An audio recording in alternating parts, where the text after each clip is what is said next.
एक सेकेंड। अच्छा जी। So suppose करते हैं कि मैं अपनी जो एग्जांपल है उसको दोबारा से रिवाइज कर देता हूँ। कुछ लोगों ने हमें ज्वाइन भी बाद में किया, रिकॉर्डिंग पे भी शुरू की है। इमेजिन करें कि एक बड़ा बिजनेसमैन है, वो एक शॉप पर गया और शॉप वाले को वो कहता है कि भाई मुझे 1000 जो है ना आप कॉपियां दे दो। अब हो सकता है उसके पास 1000 कॉपियां नहीं हो, मौजूद ही नहीं हो स्टॉक में, तो वो कहेगा सर मेरे पास 1000 नहीं है, 500 अवेलेबल है, 500 ले जाओ, 500 का आपका मैं ऑर्डर लिख लेता हूँ, जैसे ही माल आएगा मैं आपको भिजवा दूंगा। तो कहेगा ठीक है भाई। अब अगर दुकानदार और ये दोनों आपस में एक दूसरे को जानते हैं या ऑलरेडी ये बिजनेस करते हैं, तो वो कहेगा ठीक है, और वो 1000 कॉपियों के उसको पैसे भी दे देगा। पैसे देने के बाद वो चला गया बंदा 500 कॉपियां लेके। अब दुकानदार के पास जैसी माल आएगा, 500 कॉपियां जो उसकी रिमेनिंग है जैसी आएंगी, तो वो उसको बता देगा, मैसेज कर देगा या उसको माल उसका डिलीवर कर देगा कि भाई ठीक है आप ले जाओ। अब ये सेम कॉन्सेप्ट मेरे भाई आपने फेयर वैल्यू गैप पे समझना है। फेयर वैल्यू गैप क्या होता है कि एक सपोज करते हैं कोई बड़ा इंस्टीट्यूट है, कोई बैंक है या कोई बड़ा ट्रेडर है जिसके पास अच्छा खासा कैपिटल है, मिलियंस ऑफ डॉलर हैं, उसको for example 10 crore shares buy करने हैं। ठीक है। अब यार 10 करोड़ शेयर्स पॉसिबल तो नहीं है ना कि एक वक्त में अवेलेबल हो। जरूरी तो नहीं है, हो सकता है एक किसी एक प्राइस के ऊपर 10 करोड़ शेयर नहीं हो। तो फिर क्या होगा? फिर जो आपका बड़ा जो ट्रेडर है वो क्या करेगा, कुछ क्वांटिटी का बाय कर लेगा और कुछ का अपना ऑर्डर किसी भी पर्टिकुलर प्राइस के ऊपर पेंडिंग रख देगा कि भाई ठीक है, अभी मैंने सपोज करिए जी 10 करोड़ शेयर चाहिए, तो मैंने 5 करोड़ शेयर ले लिए हैं और बाकी जो 5 करोड़ शेयर का जो ऑर्डर है वो मैं प्लेस कर रहा हूं किसी भी जगह पर, हिडन किसी कैंडल के अंदर जाके वो छुपाएगा। ठीक है। क्योंकि मैंने जिस तरह अभी आपको डेफिनेशन बताई एफवीजी की, एफवीजी की डेफिनेशन है the hidden orders of smart money. हम लोगों को ये लगता है कि जो फेयर वैल्यू गैप है ना वो बड़ा क्लियर हमें नजर आ जाएगा, बट रियलिटी में ऐसा नहीं है। फेयर वैल्यू गैप ऐसे गैप को कहा जाएगा मेरे भाई जो आपको थोड़ी सी मेहनत करने के बाद दिखेगा, इतनी आसानी से आपको नहीं दिखेगा। ठीक है। पहली इसकी कंडीशन ये भी है। क्यों? क्योंकि आपने जब डेफिनेशन ये पढ़ी है कि यार ये हिडन ऑर्डर्स हैं, तो आप सोचो कि जो स्मार्ट मनी है वो तो चाहती नहीं आप पैसे बनाओ। ठीक है, पहली बात। दूसरी बात, अगर वो नहीं चाहती तो वो इतने ओपनली तो अपने ऑर्डर्स को नहीं रखेगी ना, कि कोई भी बंदा आ जाए और वो पहचान ले कि हाँ जी स्मार्ट मनी ने यहाँ पे 5,000 करोड़ जो है वो या 5 करोड़ शेयर जो है वो उसने पेंडिंग के लिए ऑर्डर लगाया हुआ है, और जैसी प्राइस यहाँ पे आएगी वो ऑर्डर उसका फुलफिल हो जाएगा और मार्केट तेजी से निकल जाएगी, तो फिर तो हर बंदा वहां से बाय कर लेगा। तो स्मार्ट मनी तो ये नहीं चाहता। फिर वो क्या चाहता है? वो ये चाहता है कि आप लोग ट्रैप में फंसें, और उस ट्रैप को फंसाने के लिए वो आपके लिए इम्बैलेंस का एक जाल बिछाता है। ठीक है। इम्बैलेंस को आप फेयर वैल्यू गैप समझते हो और आप ट्रैप में फंस जाते हो। ठीक है। अब हम इन दोनों में फर्क समझते हैं, लेकिन बेसिक जो डेफिनेशन आपने याद रखनी है वो क्या है? फेयर वैल्यू गैप हमेशा किसी ना किसी कैंडल के अंदर छुपा हुआ होगा, हिडन होगा। ठीक है। इतना प्रोमिनेंट आपको कभी भी नहीं दिखेगा। पहला पहला जो इसकी कंडीशन है। दूसरी कंडीशन क्या है? मार्केट ने आपको ट्रैप करने के लिए इम्बैलेंस का एक जाल बिछाया हुआ है, जिसको आप फेयर वैल्यू गैप समझ के इम्बैलेंस को ट्रेड करते हो और जिसकी वजह से आपको लॉस हो जाता है। ठीक है। सो अब हम चार्ट पे जाने से पहले मैं आपसे पूछना चाहूंगा कि क्या यहां तक आपको समझ आया है किसी को, या अगर कोई क्वेश्चन है तो आप यहीं पे पूछ लें, फिर हम आगे चलते हैं।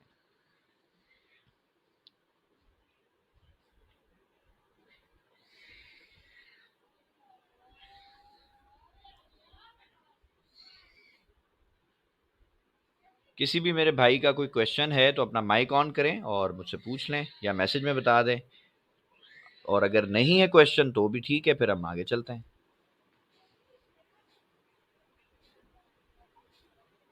चलें जी, लगता है सवाल नहीं है किसी का, तो हम चलते हैं टॉपिक की तरफ।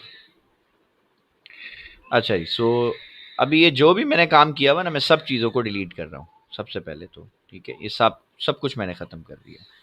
अब सिंपल मैं आपसे पूछूं कि क्या आप बता सकते हैं कि यहाँ पर ये अगर मैं इतनी आपसे जो है आपको ये वेव दिखाऊं, तो क्या आप मुझे बताओगे कि क्या इसके अंदर फेयर वैल्यू गैप है या इम्बैलेंस है? या चलें इससे पहले मैं आपको लाइन चार्ट के ऊपर भी एक थोड़ा सा डिफरेंस समझा देता हूँ इम्बैलेंस को करके। सपोज करते हैं जी हमारी एक सपोर्ट है और प्राइस जो है ना वो इस तरह से बाय जा रही है, ऐसे। इसका कलर जो है मैं ब्लू कर देता हूँ। अब सपोज करते हैं जी प्राइस ने जो है इस तरह बाय जाना शुरू किया है, ये ये बाय जा रही है। ठीक है। अब जब इम्बैलेंस बनेगा ना मेरे भाई, तो इम्बैलेंस बनेगा बिल्कुल छोटा-सा बनेगा। कैसे बनेगा? यानी आप समझ लो कि वो इतनी छोटी कैंडल होगी कि उसको मार्क आपको जो है ना, मतलब जो नेक्ड आई है ना आपकी, आपको उससे समझ भी नहीं आएगा कि यार ये इम्बैलेंस है। बिल्कुल ऐसे छोटा-सा जो है ना एक गैप बनता है, बिल्कुल माइनर सा। और इसके अंदर जो है ना आपके ऑर्डर्स छुपे हुए होते हैं, ठीक है? जो स्मार्ट मनी है वो चूँकि बहुत स्मार्ट है, तो वो इसके अंदर जो है ना वो ऑर्डर्स को छुपा देता है। और हमें समझ ही नहीं आता कि यार ये हमारा इम्बैलेंस था, ठीक है? अब ये एक मैंने सिचुएशन आपके लिए क्रिएट की है, जिसमें मतलब ऐसी एक एग्ज़ाम्पल बनाई जिसमें विक्स नहीं है, बट इसमें विक्स भी हो सकती हैं। सपोज़ करें ये कैंडल छोटी होगी, तो अब मैं इसमें विक्स भी ड्रॉ कर देता हूँ ताकि आपको कोई कन्फ्यूज़न इसमें जो है वो बाद में ना आए। कोई ये ना बोले सर मुझे समझ नहीं आया, ठीक है जी? विक्स कैसे होंगी जी? सपोज़ कर लेते हैं जी यहाँ पर एक विक है और वो इस एरिया तक आ रही है इस तरह से, और फिर उसके बाद यहाँ पे भी एक विक है जो इस एरिया तक आ रही है, दैट्स इट। और इसके बीच में ये जो माइनर सा, ये जो छोटा-सा गैप होगा ना सर, ये आपका रियल एफवीजी होता है, ठीक है? अच्छा, हम लोग किसको फेयर वैल्यू गैप समझते हैं, वो भी मैं आपको यहाँ पे दिखा देता हूँ, फिर हम उसके बाद चार्ट पे इनको इंशाल्लाह ढूँढने की कोशिश करेंगे कि क्या चार्ट के ऊपर ये चीज़ें हमें नज़र आती हैं या नहीं आती। ठीक है, इसको पहले मैं छोटा कर दूँ ताकि मज़ीद हम यहाँ पे चीज़ें ड्रॉ कर लें। ठीक है, ये इस तरह से बिल्कुल यानी छोटा-सा एक गैप होगा, और जो इम्बैलेंस होगा ना, इम्बैलेंस ऐसा होगा, ऐसे एक बड़ी कैंडल बनेगी, ठीक है? ब्लू कलर की सपोज़ करते हैं जी, हम इसको बनाते हैं, इसकी ओपेसिटी भी सही कर देते हैं, और उसके बाद जो है ना एक इसके फ़ौरन बाद जो है ना एक काफ़ी बड़ा यहाँ पे ऐसे गैप बन जाएगा, काफ़ी बड़ा, और उसके बाद फिर ये एक कैंडल बनती है। अब मुझे बताओ कि इसको ढूँढना आसान है, इसको ढूँढना आसान है? पहले तो मेरा आपसे ये सवाल है। कौन सी चीज़ आपको चार्ट पे आसानी से दिख जाएगी? ये वाली दिखेगी या ये वाली दिखेगी? दूसरे वाली दिखेगी। तो दूसरे वाली जो है ना मेरे भाई, इसको इम्बैलेंस कहते हैं।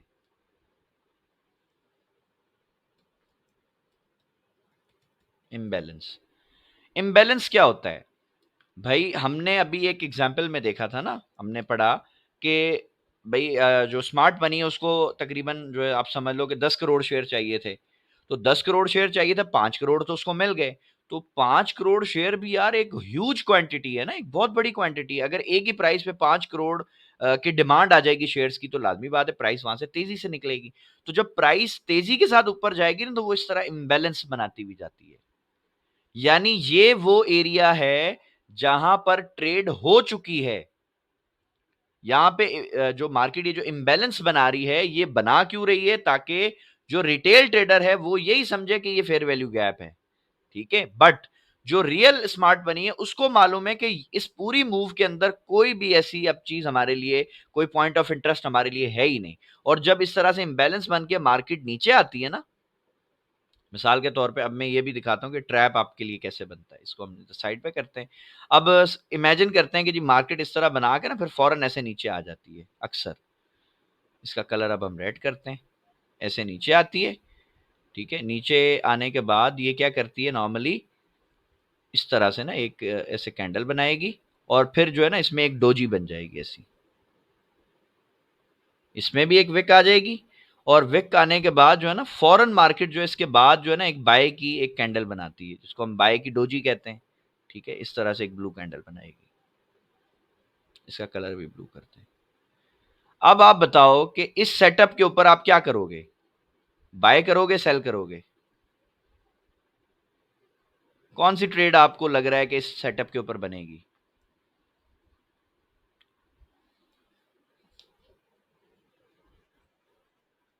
और सर जब बाय होगा ना, तो इसका रिजल्ट ये होता है कि मार्केट जो है ना यहां से ऐसे थोड़ी सी पहले विक निकालेगी ऊपर, ऐसे थोड़ी सी विक निकालती है, ऐसे डंडी निकालेगी ऊपर, और लाजमी बात है जिन्होंने बाय किया उनको थोड़ा सा प्रॉफिट दिखाती है मार्केट।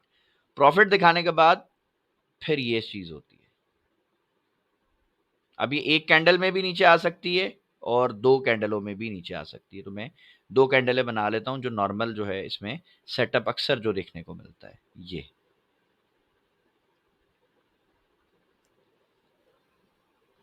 इस तरह से फिर ये होता है, 2 भी बन सकती हैं, 3 भी बन सकती हैं। क्या किसी ने इस ट्रैप को आज से पहले कभी देखा है बनते हुए?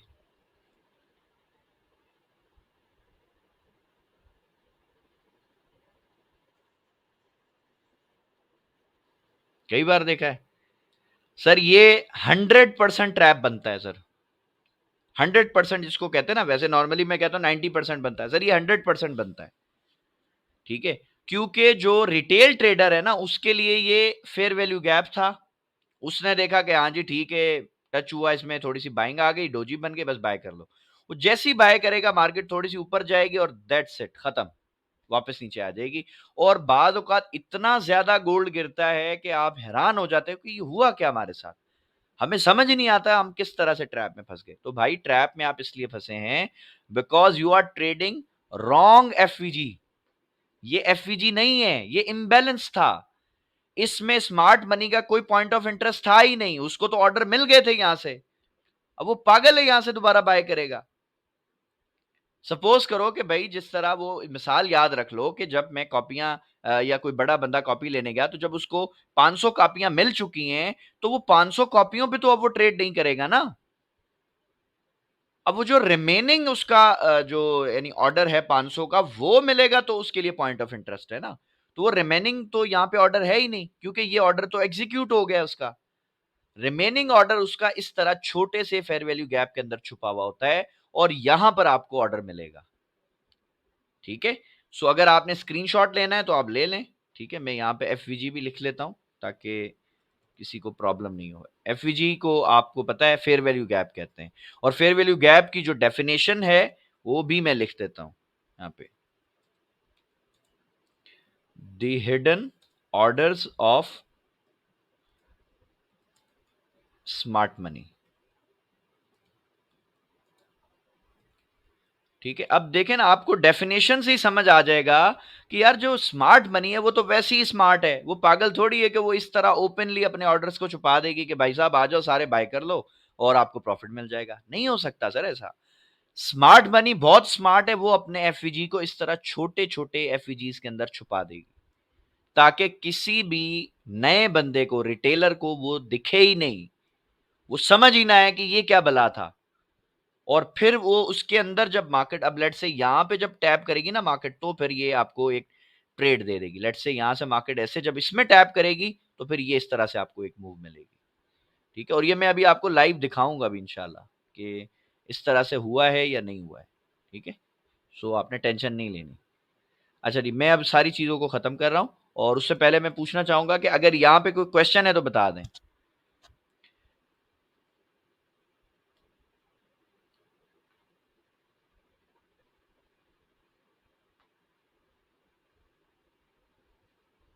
किसी भी किस्म का कोई भी क्वेश्चन है या कोई बात समझ नहीं आई तो वो आप पूछ सकते हो। चले जी, लास्ट में मैं एक जुमला दोबारा रिपीट करना चाहूंगा कि वो गैप जो इजीली आपको नजर आ जाए मार्केट में, वो इम्बैलेंस होता है, क्योंकि वो बड़ा गैप होता है। और जो बिल्कुल छोटा सा गैप होगा ना, जो इतनी आसानी से आपको नहीं नजर आएगा, आपके सामने पड़ा होगा लेकिन नहीं दिखेगा, वो सर एफवीजी होता है। बस ये छोटी सी डेफिनेशन आपने याद रखनी है, क्योंकि एफवीजी की डेफिनेशन जो है वो क्या है, हिडन ऑर्डर्स हैं बस।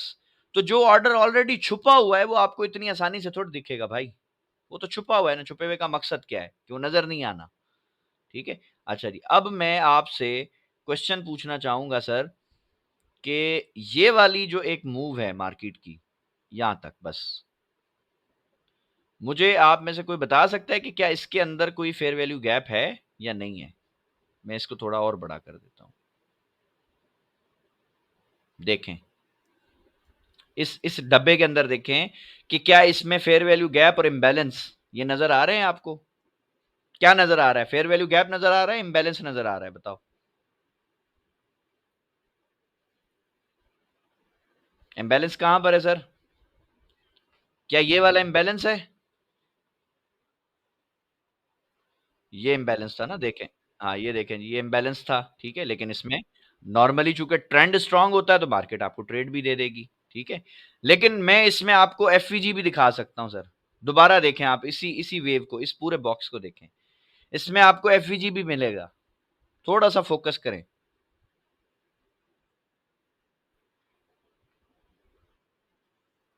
कौन-सी रेड कैंडल? अच्छा। हाँ, ये है सर फेयर वैल्यू गैप, ये आप देखो। ठीक है? ये था सर, ये छोटा-सा फेयर वैल्यू गैप था। अब मैं इसको डब्बे को हटाता हूँ। अब आप देखो कि नॉर्मली मार्केट पता क्या करती है? मैं वही आपको क्लियर कर रहा हूँ। छोटे से मुराद ये होगा कि इसमें 2 ट्रैप होते हैं। नंबर 1, नॉर्मली मार्केट क्या करती है कि जहाँ फेयर वैल्यू गैप बनाती है ना, उसके जस्ट करीब ही जो है ना एक बड़ा इम्बैलेंस छोड़ देती है।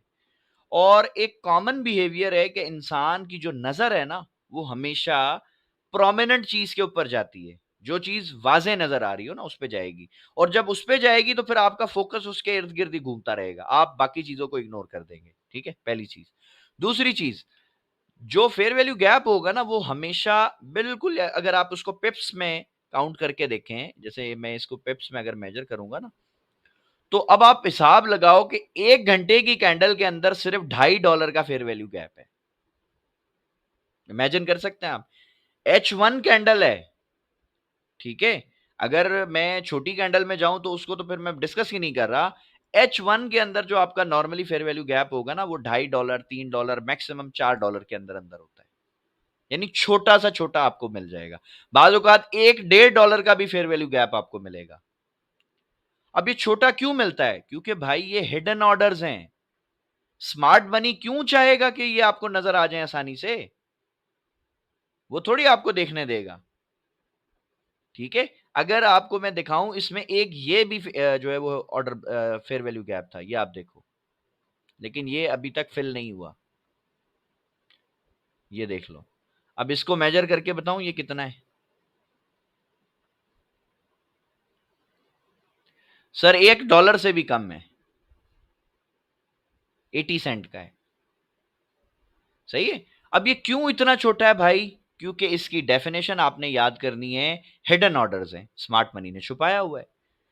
वो क्यों चाहेगा आपको आसानी से दिख जाए भाई? वो नहीं चाहेगा, कभी भी नहीं चाहेगा। ठीक हो गया? और फिर इसमें आप देख लें, आपको मूव मिल ही है प्रॉपर। मज़ीद हम देखने की कोशिश करते हैं।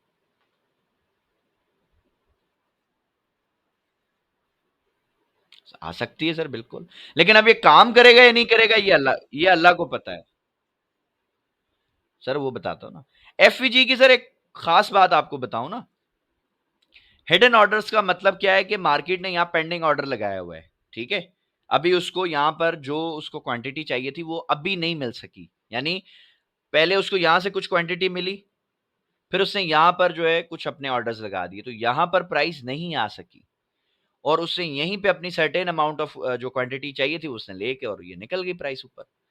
अब दोबारा ये ऑर्डर कितना काम करेगा, वो डिपेंड करता है कि क्या फ्रेश यहाँ पर एफवीजी बन रहा है या नहीं बन रहा। अगर मिसाल के तौर पे पहले बाय का आप सपोज़ करते हैं कि कल के दिन या परसों के दिन या 4 दिन पहले एक फेयर वैल्यू गैप बना था, वो बेशक छोटा-सा था और मार्केट उस वक़्त बाय जा रही थी।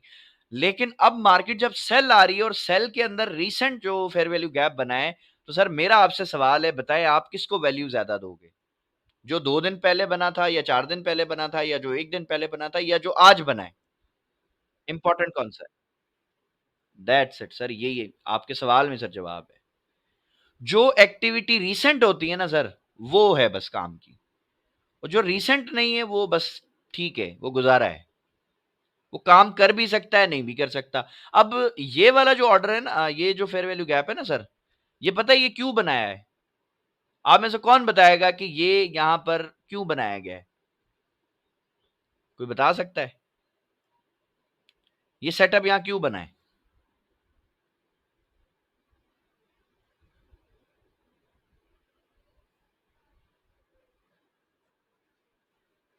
सर ये लोगों को फँसाने के लिए बना है। मार्केट पॉसिबल है ऐसे आएगी और यहाँ पे छोटी सी ऐसे बाय की वेव दे के लोगों को यहाँ पे बाय में फँसा के फिर नीचे गिर जाए।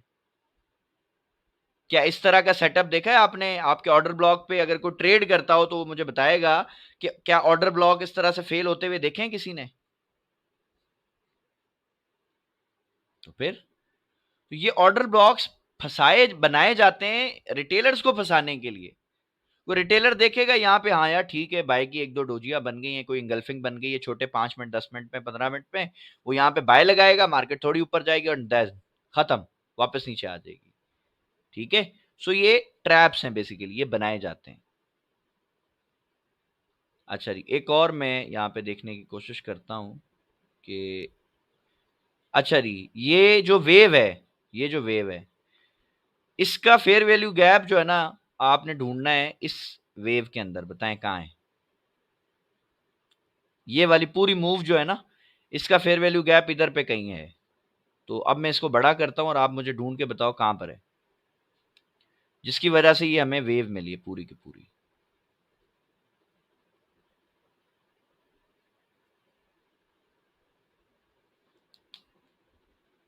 और इसमें हिडन ऑर्डर ब्लॉक भी है। चलें ये भी मैं आपको बता दूं, जो हमारे जो प्रीवियस बैच था उसमें जो लोगों ने पढ़ा है ना, एक मैंने उनको एक हिडन ऑर्डर ब्लॉक पढ़ाया था, इसमें वो भी है और एफवीजी भी है। बताएं कहां पर है, और बड़ा करते हैं इसको अपन। है इसी एरिया के अंदर।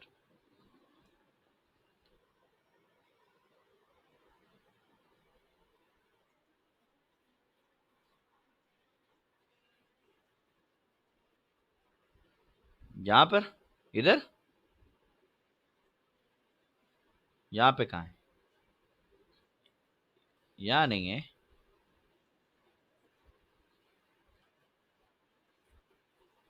ये वाला, हाँ ये तो है, लेकिन यहां तक तो आई नहीं मार्केट। फिर ये कैसे काम किया, ये तो काम ही नहीं किया ना, यहां तक तो मार्केट आई नहीं, तो ये ऑर्डर फिल ही नहीं हुए। फिर कहाँ है, ये रहा सर, ये रहा, ये पड़ा है। ये देखो, पहले ये हिडन ऑर्डर ब्लॉक है, ये वाला। ये जब ऑर्डर ब्लॉक को हम पढ़ेंगे इंशाल्लाह, तो फिर उसमें मैं एक्सप्लेन करूंगा कि हिडन ऑर्डर ब्लॉक जो है वो किस तरह से काम करता है। ये आप देखो, ये हिडन ऑर्डर ब्लॉक था, प्लस उसके बाद ये एफवीजी भी पड़ा है, देख लो। मार्केट का यही तो गेम है, जहां वो अपने ऑर्डर रखती है ना, हिडन ऑर्डर्स जहां पर उसके होते हैं, यानी उसका जो एफईजी होता है, वहां पर आसपास उसके प्राइस के वो बहुत ज्यादा जो है वो ड्रामे करती है। वहां पर वो 3-4 किस्म के गैप बना देगी और फिर मतलब कुछ सेल की कैंडलें बना देगी, यानी ऐसा सीन क्रिएट करती है कि आसान जो है मतलब आसानी के साथ कोई भी चीज आपको नजर ना आए।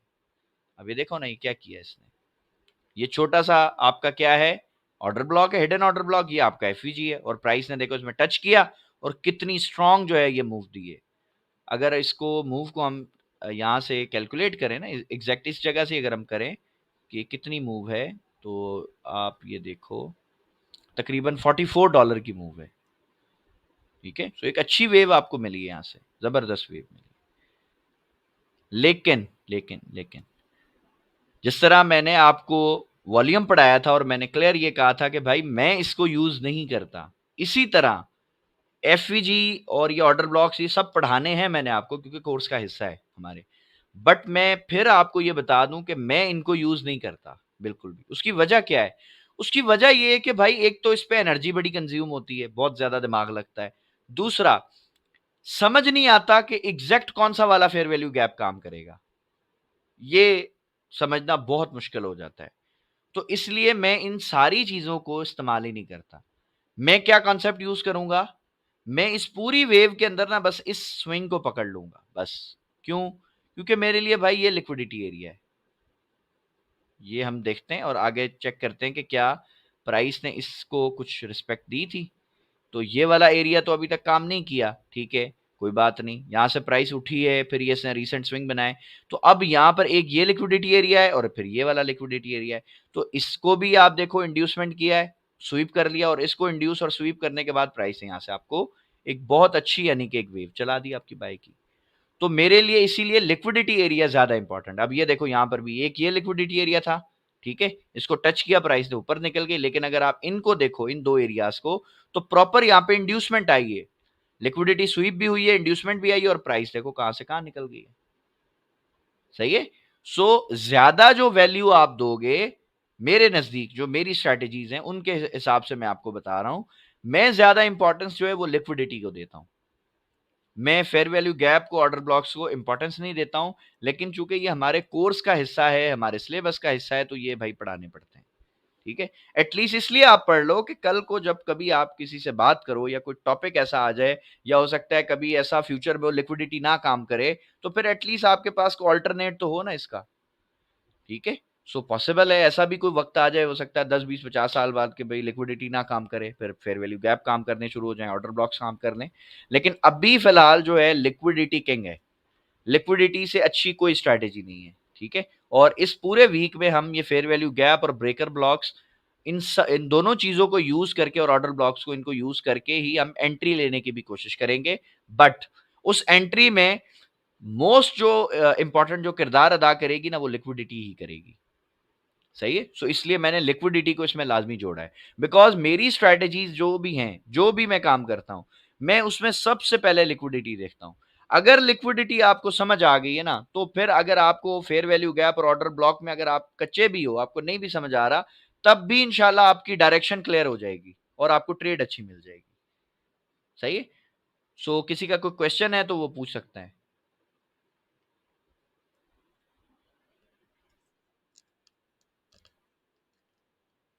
हुँ,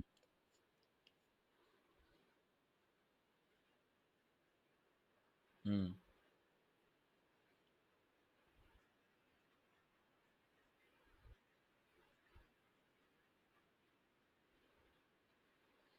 सर आसान है ना, आप देखो ये वाली लिक्विडिटी नहीं स्वीप हुई, ठीक है? तो इससे ऊपर अगर आप देखें तो ये जो इक्वल लोज़ हैं, क्या ये लिक्विडिटी है या नहीं?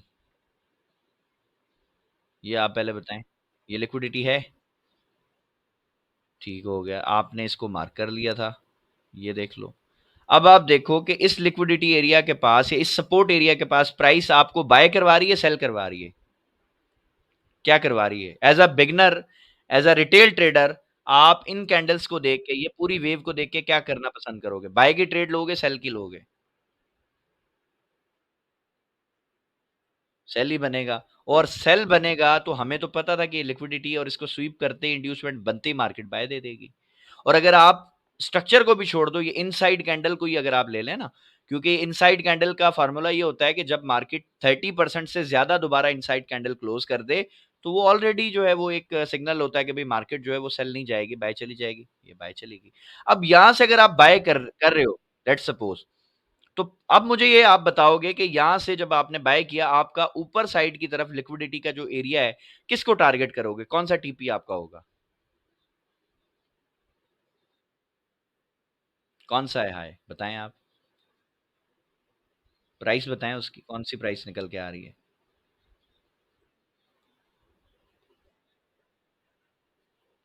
चले जी, ये मैं आपके लिए आसान आसान कर दूँ। ये वाली है या ये वाला एरिया? कौन-सा वाला एरिया को आप पहले टारगेट करोगे? ये वाला? चलो जी, वेरी गुड हो गया। ये आपका पहला टीपी था जी, ठीक है जी, पहला टीपी आपका हो गया। अब आपको ये समझ आ गया कि यार अगर ये एरिया ब्रेक होगा, अब आपका सेकंड लिक्विडिटी एरिया कौन-सा है? ये वाला है। ठीक है? अच्छा, ये भी ब्रेक हो गया। अब बताओ थर्ड कौन-सा है? अब इससे ऊपर अगर मैं देखूँ, तो क्या ये वाला लिक्विडिटी एरिया है, इसको मैं मानूँ? अच्छा, ये लो जी, मैंने इसको लिक्विडिटी एरिया भी मान लिया है। ये आ गया मेरा लिक्विडिटी एरिया, सही है? अब मुझे पता है कि यार प्राइस ने एक अच्छा लिक्विडिटी एरिया भी स्वीप किया। अब कितने लिक्विडिटी एरिया ट्रैप हो गए? 1, 2, 3। तो 3 लिक्विडिटी एरियाज़ को इंड्यूस कर लिया, ट्रैप कर लिया, स्वीप कर लिया, लोगों को ऊपर बाय का भी सेटअप दे दिया। ये देख लो, ये इंड्यूसमेंट भी आ गई है ना। पहले तो यही इंड्यूसमेंट है। क्या इतनी अच्छी कैंडल के साथ जब मार्केट ब्रेकआउट करेगी, एज़ अ बिगिनर ट्रेडर आप बाय करोगे, सेल करोगे? ऐसी कैंडल को देखने के बाद आप कौन-सी ट्रेड लगाओगे? तो फिर क्या ये इंड्यूसमेंट है? क्लियर हो गया यहां तक? अच्छा जी, अगर कोई यहां पे नहीं फंसा, दोबारा नीचे आ जाओ। ये जो वेव दोबारा शुरू हो गई डोजी के साथ, ये जो बाय जा रही है मार्केट, क्या इन कैंडल्स के ऊपर आप बाय करोगे? क्योंकि आप देखते हुए आ रहे हो कि भाई पीछे से मार्केट तो ऊपर ही जा रही है, हो सकता है यहां से भी ऊपर ही जाएगी। क्या ट्रेड लगाओगे आप यहां पर? बाय लगाएंगे। अब मुझे बताओ कि जब यहां से बाय जा रही है तो अब आपके पास करीब करीब कौन सा लिक्विडिटी एरिया है जिसको स्वीप करके मार्केट गिर सकती है? इसी इसी डब्बे के अंदर बताओ कौन सा एरिया है? ये जो हाई है ना। अच्छा, अब मैं इस हाई के ऊपर ना, अब ये मैं सब कुछ खत्म कर रहा हूँ, सारी चीजें अब मैंने डिलीट करनी है। बस मैं एक लाइन लगाऊंगा इस हाई के ऊपर। सही हो गया। अच्छा, अब मैं आ जाता हूं 1 मिनट टाइम फ्रेम में।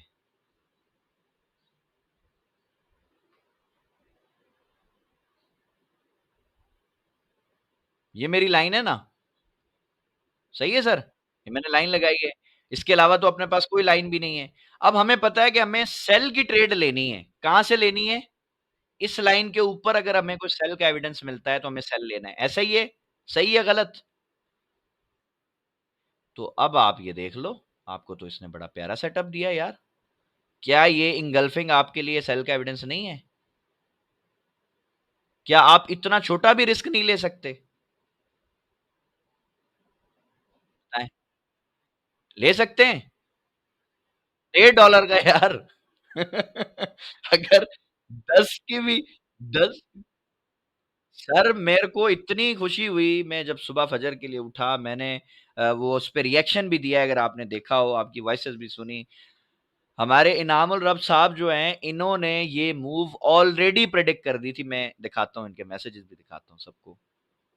ये मूव मैंने नहीं प्रेडिक्ट की है, ये हमारे भाई ने जो है वो प्रेडिक्ट की है। ये आपको मैं टाइम भी दिखाता हूँ। ये देखें जी, इनका पहला मैसेज आता है सर 4:04 पे मेरे पास, पाकिस्तानी टाइम के अकॉर्डिंग। ठीक है। ये इन्होंने बोला कि सर ये देखें, ये यहां से उठ रही है। ठीक है। और प्राइस जो है वो इस जगह पे इसने लो वॉल्यूम के साथ ब्रेकआउट कर दिया है। अब जब हाई पे यानी छत पे जाके मार्केट ब्रेकआउट कर रही है, तो इसका क्या मतलब है? यानी छत पे जाके मार्केट बोल रही है अब बाय कर लो, इसका क्या मतलब है?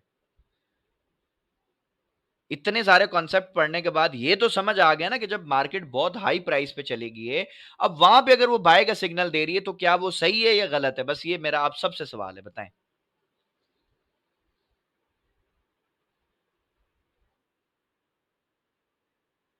ट्रैप ही होगा ना सर। तो इन्होंने पहले ही बता दिया सर ये बुलिश ब्रेकआउट सही है क्या? मैंने बोला ठीक हो गया। अच्छा जी, फिर इनकी ये काफी सारी वॉइस आई, रीजन, लो वॉल्यूम, ये वो सब चीजें इन्होंने बता दिया। अच्छा जी, अब इन्होंने ये प्रिडिक्ट कर दिया कि भाई ये देखें जी इस तरह से ऊपर जा रही है। ठीक है, यहां तक इन्होंने बता दिया था कि ये ऐसे ऊपर जाएगी। ठीक है। और अगली पिक्चर में इन्होंने बताया कि सर ये ऐसे जाके और फिर प्राइस गिर जाएगी। मैं इसका टाइम भी आपको दिखा देता हूं। सर ये टाइम है सुबह के 4:27 का। सही है। और ये जो गिरना शुरू हुआ है ना सर, ये जो सेल का सेटअप बना है, ये बना है 4:32 पे। एग्जैक्ट इनके मैसेज करने के 5 मिनट के बाद ये सेटअप बना। और अगर आपने 1 मिनट टाइम फ्रेम पे यार $1.5-2 का तो रिस्क ले सकते हैं ना अपन। यानी ट्रेडिंग है क्या? Game of probability. 100% तो आपको मार्केट थोड़ी पकड़ के बोलेगी भाई आजा ट्रेड लगा ले। मार्केट आपको रीजन देती है, एविडेंस देती है। अब उस पे किस तरह से रिएक्ट करना है वो तो आपने करना है ना। तो मैं आऊंगा आपका टर्मिनल खोल के ट्रेड लगाने के लिए, ना मार्केट आएगी, ना कोई और बंदा आएगा। ट्रेड आपको खुद करनी है। ठीक है। और अगर लेट से यहां से अब मैं सेल कर रहा हूं, तो मुझे आगा साहब ये बताओ कि यहां से सेल करके क्या मेरे पास पहला लिक्विडिटी एरिया ये है? ये देखो इक्वल लोज है यहाँ पे। प्राइस ने देखो इसको कितनी दफा टच किया। अब मैं 1 मिनट टाइम फ्रेम में ही हूं, ये 1 दफा, 2 दफा, 3 दफा, 4 दफा, 5 दफा टच किया है। इक्वल लोज है, मतलब पहली टीपी तो यहीं तक थी। तो अगर मैं यहां तक भी लेता सर 1:3 के आसपास तो ट्रेड मिल गई। अच्छा, अब मुझे पता है यार ये ब्रेक होगा तो कहां जाएगी प्राइस? भाई यहां तक आ जाएगी। यहां तक देख लेते हैं जी कितनी ट्रेड हो गई है जी, ये आ गई जी यहां तक। अच्छा जी, ये अगर ब्रेक हो गया, अब कहां तक जाएगी? भाई यहां तक आ जाएगी। इसको उठा के मैं अब इधर रख लेता हूं। इधर आ गई है। ये लो जी, ये इधर तक आ गई। ये भी ब्रेक हो गया तो अब आपने क्या कॉन्सेप्ट लगाना होता है भाई? कुछ ट्रेड बंद कर दो, कुछ को ब्रेक इवन करके छोड़ दो अल्लाह का नाम लेके। अब यहां तक आपको ये ट्रेड मिली है ना। अब पहले तो अपन इसका रिस्क टू रिवार्ड रेशो भाई देख लेते हैं। 1:10.24 की ट्रेड है। ठीक है, इसमें अगर आपका एसएल हिट हो जाता भाई, $1.5 का एसएल था। 0.30 की भी ट्रेड लगाते ना मेरे भाई, 30 की, तो भी आपको कोई $40-45 का लॉस था, कोई इतना बड़ा आपको लॉस नहीं था। और टीपी जो है इसमें आपको जो मिला है, प्रॉफिट जो इसमें आपको मिला है सर $16 का, अभी तक मिल चुका है और मज़ीद ये मार्केट गिरी रही है ना अभी तक तो। अब $16 के टीपी को अगर आप भाई $16 को 30 से मल्टीप्लाई कर दो ना, तो आप वैसे ही हैरान हो जाओगे प्रॉफिट कितना बन गया है। सो मार्केट में अपॉर्चुनिटी बनती रहती है, लेकिन कैसे बनेगी? जब आप उसको अवेल करने के लिए माइंडसेट को रेडी रखेंगे, फ्रेश रखेंगे, छोटा एसएल लेंगे, बड़ा प्रॉफिट लेंगे, बस तब आपने कामयाब ट्रेडर बनना है। अदरवाइज आप मुझसे कोर्स कर लें, अमेरिका चले जाओ पढ़ने, लंदन चले जाओ, दुनिया के किसी भी आप ट्रेडर को पकड़ लो, आप नहीं सीख सकते। सीखोगे कब? इसमें कामयाबी का फार्मूला बस सिंपल है, थोड़ा नुकसान, बड़ा मुनाफा, सिंपल। एक दिन में 5 ट्रेड है कि 4 का नुकसान हो गया। एसएल कितना था भाई? $1.5, $2, $2.5, $3 के एसएल थे। एक टीपी मिल गई $20-25 की, कहां गया लॉस? खत्म। सारा का सारा प्रॉफिट आ गया माशाल्लाह। तो इसमें आपने इस तरह कामयाब होना होता है सर। समझ रहे हैं? अगर साहब अभी कोई क्वेश्चन है तो बताएं।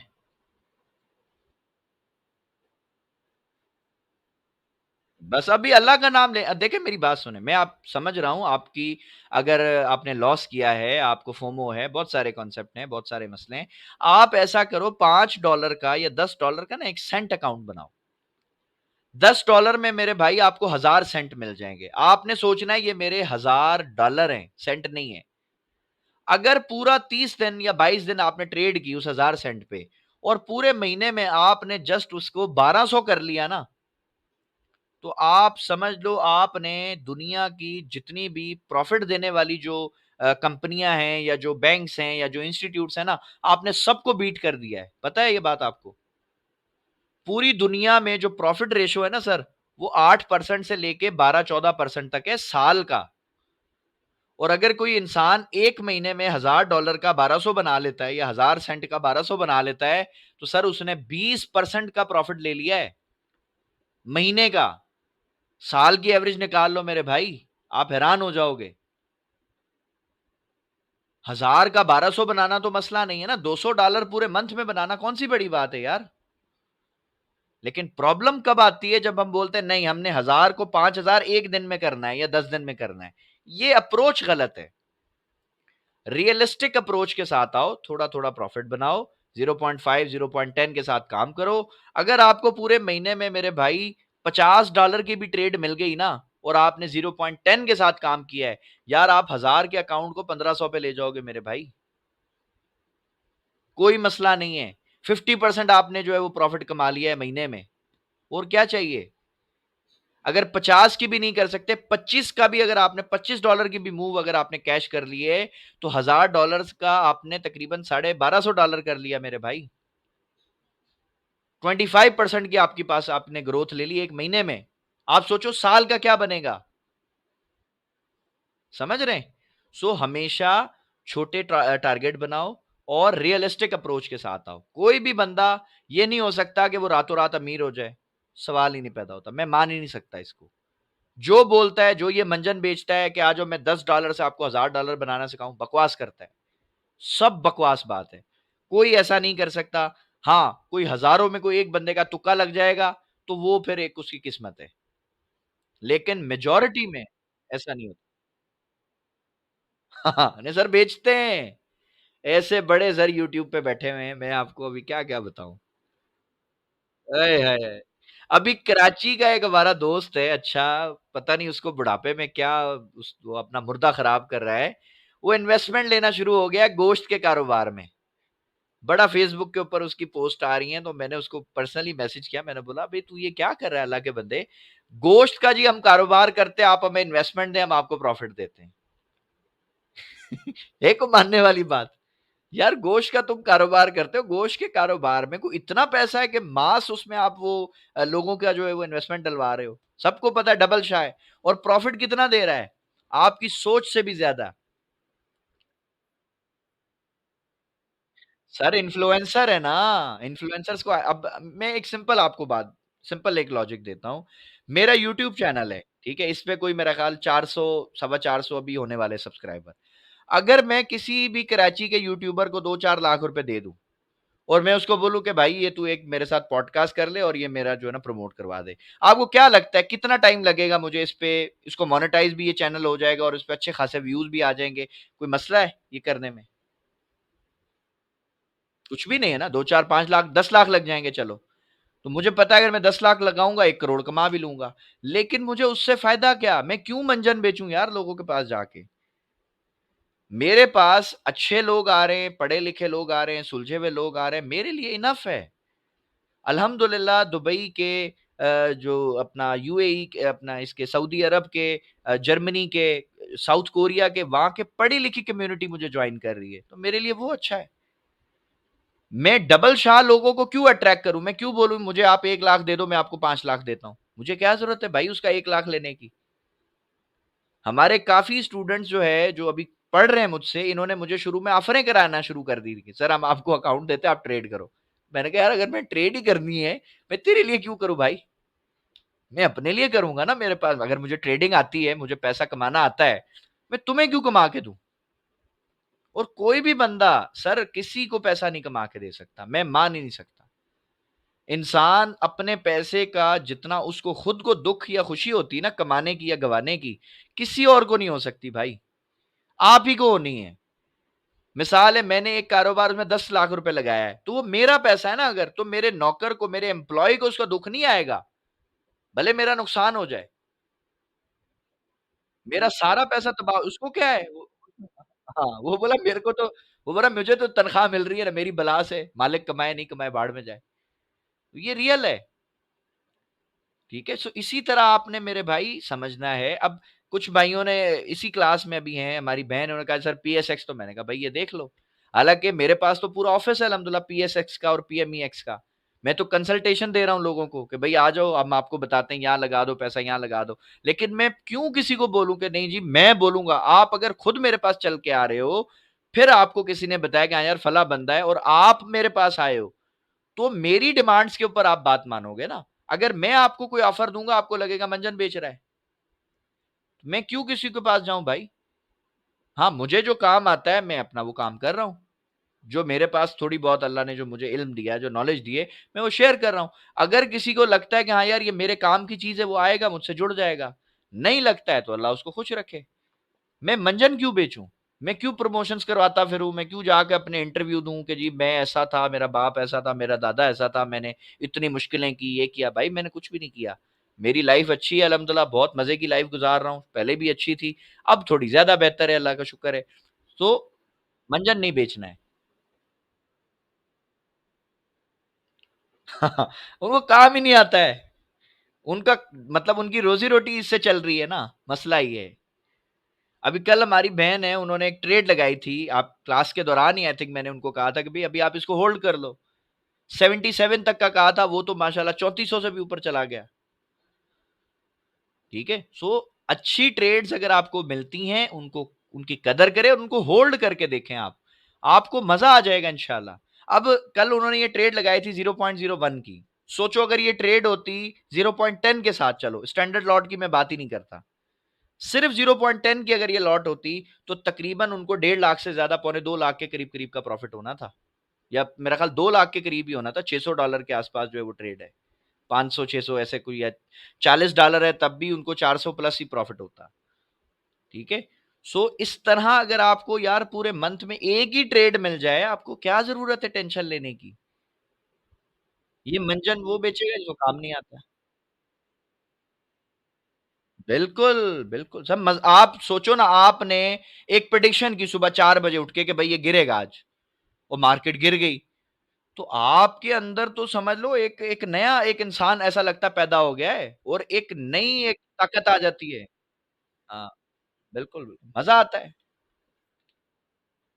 सर अल्लाह का करम है सर, मैं तो ज़रिया हूँ, मैं कुछ भी नहीं हूँ, सब अल्लाह का करम।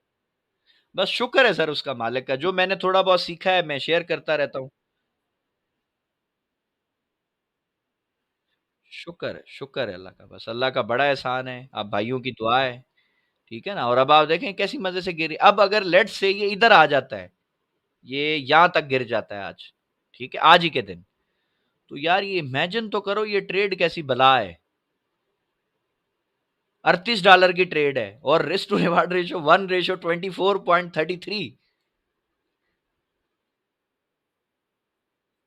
जबरदस्त, जबरदस्त, जबरदस्त, जबरदस्त, जबरदस्त। बहुत अच्छी बात है सर, ये स्ट्रैटेजी को पकड़े रखें। 0.10 की लॉट लगाइए ना आप, 8 की बंद कर दो, 2 की तो छोड़ दो यार ब्रेक इवन करके। और बाज औकात आप देखोगे कि मार्केट इंशाल्लाह आपके फेवर में 200 500 डॉलर चली जाएगी, आपको पता भी नहीं चलेगा। आप उसको छोड़ के तो देखो ट्रेड को। हम लोग ट्रेड की जान के ऊपर तो, सांस के ऊपर तो बैठे होते हैं भाई, ये ब्लू हो और हम बंद कर दें। कैसे बनेगा प्रॉफिट? प्रॉफिट तो नहीं बनेगा। प्रॉफिट बनेगा जब आप उसको होल्ड करेंगे, सबर करेंगे। क्योंकि रियल मार्केट हो, ऑनलाइन मार्केट हो, कोई भी मार्केट हो, हमेशा जो होल्ड करने वाला बंदा है ना, वो पैसा कमाता है, बड़ा पैसा। बाकी थोड़ा बहुत तो हर कोई कमा लेता, थोड़ा बहुत तो एक ब्रोकर भी कमा लेगा प्लाट बेच के। लेकिन सोचे किसी के दादा ने अगर प्लाट लिया होगा 90s में या 80s में, और आज उसकी वो वैल्यू लगाए, तो आज तो उसके पोते दुआएं देते होंगे दादे का नाम ले लेके भी, यार ये तो क्या जबरदस्त काम किया जी। उस वक्त कौड़ियों के रेट, मैं अपनी अगर बताऊं, हमारे जो मेरे ससुर थे, उन्होंने एक जमीन खरीदी थी 1500 रुपए की। 1500 रुपए में जो जगह उन्होंने ली थी, उस पर 2 होटल अभी बने हुए हैं, और 2 मकान बने हुए, 2-2 हजार स्क्वायर फीट के अल्हम्दुलिल्लाह, और तकरीबन 5 दुकानें, 6 दुकानें बनी हुई हैं। और वो उन्होंने 1500 की खरीदी थी। लेकिन कब खरीदी थी? 1960 के दौर में। आज जाके उस एक दुकान की वैल्यू जो करोड़ से ऊपर है, बाकी चीजों को तो आप छोड़ दो। और अगर वो उसके 5-10 साल में ही बेच देते, तो हो सकता है उनको भी थोड़ा बहुत प्रॉफिट हो जाता 19-20 का। लेकिन जो आज प्रॉफिट है, जो होटल्स की कमाई है, उनकी नस्लें बैठ के खा रही हैं। उनके बच्चे भी सेठ हैं, वो कुछ भी नहीं करते सेठ बन के, बस वो काउंटर पे बैठे रहते हैं, लेबर काम करती रहती है। समझ रहे हैं? सो इसी तरह आपने इन्हीं कॉन्सेप्ट्स को मार्केट में भी लगाना है। बड़ी लॉट लगाते हो, बंद कर दो 50%, 60%, 70%, 90% बंद कर दो, लेकिन 10% चलने दो ब्रेक इवन करके। कि भाई अगर आपका लॉस होगा तो ठीक है, थोड़ा ही जा रहा है ना आपका, तो बल्कि जा तो कुछ भी नहीं रहा, प्रॉफिट में से ही आपका ये कि बस आपको वो जो 10% था आपने उसको कैश नहीं किया, बाकी तो 90% 80% आप कमा गए। और अगर सोचो वो 200-300 डॉलर गिर गया, तो आपका प्रॉफिट कितना होगा? अगर 0.2 की लॉट $300 मूव मिल जाए, तो भाई वो 2 वाली $600 बन गई है। ठीक है? और इस तरह की ट्रेड से आपका जो पोर्टफोलियो वो कई गुना बढ़ सकता है। ठीक है सर? सो इंशाल्लाह अब आपसे नेक्स्ट क्लास में मुलाकात होगी। तब तक के लिए अल्लाह हाफिज।